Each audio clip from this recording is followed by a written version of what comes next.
A'udzu billahi minasy syaithanir rajim.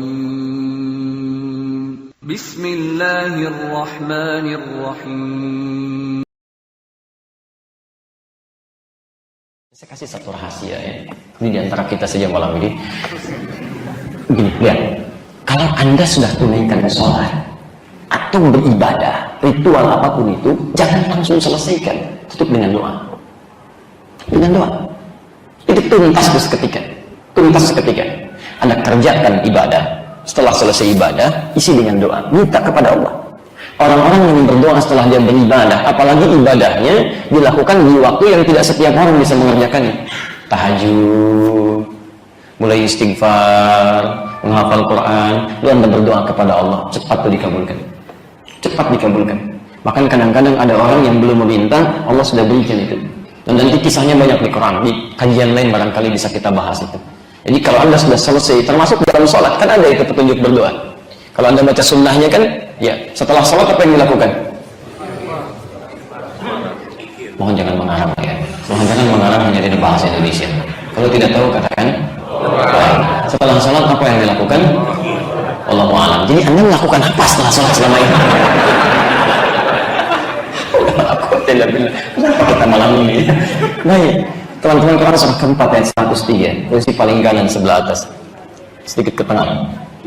Fa inna qadaytumus salata fadhkurullah. Jika Anda telah tuntas mengerjakan sholat, segera berzikir kepada Allah. Zikir, qiyaman. Kalau buru-buru sambil berdiri kata Allah. Jadi sebetulnya buru-buru Anda tidak harus menepikan Anda untuk bisa berzikir. Masa nggak ada kesempatan dari sini keluar ke mobil, saya buru-buru ya, Masya Allah, apa Anda akan terus katakan sampai dengan ke mobil, saya buru-buru, saya buru-buru, saya buru-buru, Masya Allah. Apa nggak sempat berucapan istighfar? Astagfirullah, astagfirullah, astagfirullah.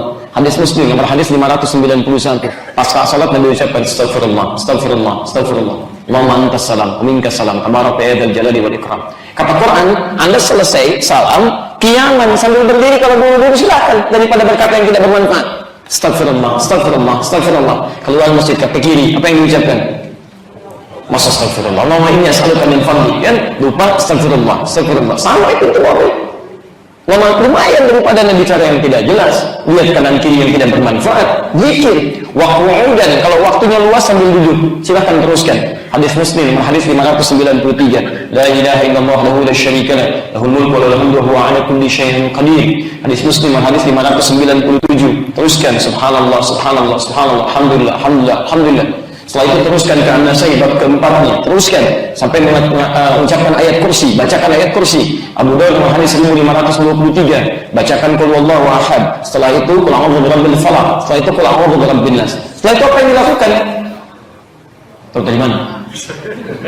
Baik, Ibnu Majah nomor hadis 925, berdoa. Doa itu. Dan doa bagian dari zikir. Quran surah 7 ayat 205 itu kan, wal rabbaka fi nafsika tadarruan wa khifatan wa duna jahri minal qaul. Zikirlah, sebut nama Rabb, minta dalam dirimu. Tidak usah terlalu kencang-kencang, minta yang kita pahami, mohonkan kepada Allah. Maka Nabi mengatakan, Allahumma inni as'aluka ilman nafi'a wa rizqan thayyiban wa 'amalan mutaqabbala. Nabi aja berdoa. Nabi Rasul jelas surganya dekat dengan Allah. Orang paling takwa berdoa pasca salat. Antum Nabi bukan, Rasul bukan, belum tentu setakwa Rasul ya. Masya Allah. Setelah salat, ya Allah saya buru-buru. Masya Allah. Mau kemana antum cari rezeki Allah yang punya rezeki? Jelas. Nah, jadi gunakan setelah kita menunaikan tingkat takwa yang pertama, amal saleh dalam bentuk ibadah ritual, itu berdoa kepada Allah. Termasuk bagian kedua, takwa itu juga dipahami hubungan baik dengan makhluk. Ingat, hubungan baik dengan makhluk itu bagian dari takwa. Awas hati-hati, jangan sekedar meningkat ibadah ritualnya. Banyak yang diadukan pada Nabi, kisahnya maksud saya ya Rasulullah, si fulana itu sering mencela padahal dia rajin sholat, rajin puasa, macam-macam. Kata Nabi, iya finnar, kalau dia tidak bertobat di neraka tempatnya.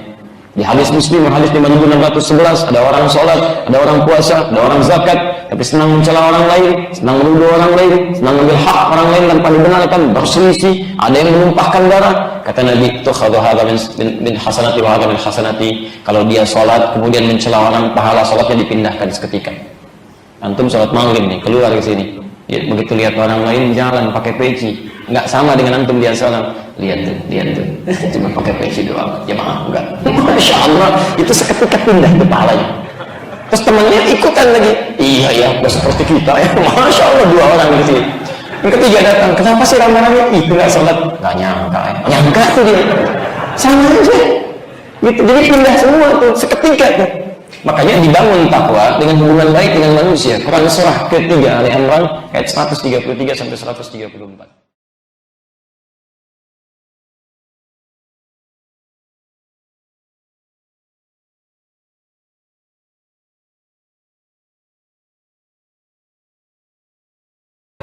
Terus temannya ikutan lagi. Iya ya, udah seperti kita ya. Masya Allah, 2 orang di sini. Yang ketiga datang, kenapa sih rame-rame? Itu nggak sholat. Nggak nyangka ya. Nyangka tuh dia. Sama aja. Gitu. Jadi pindah semua tuh, seketika tuh. Makanya dibangun takwa dengan hubungan baik dengan manusia. Quran surah ketiga Ali Imran ayat 133 sampai 134.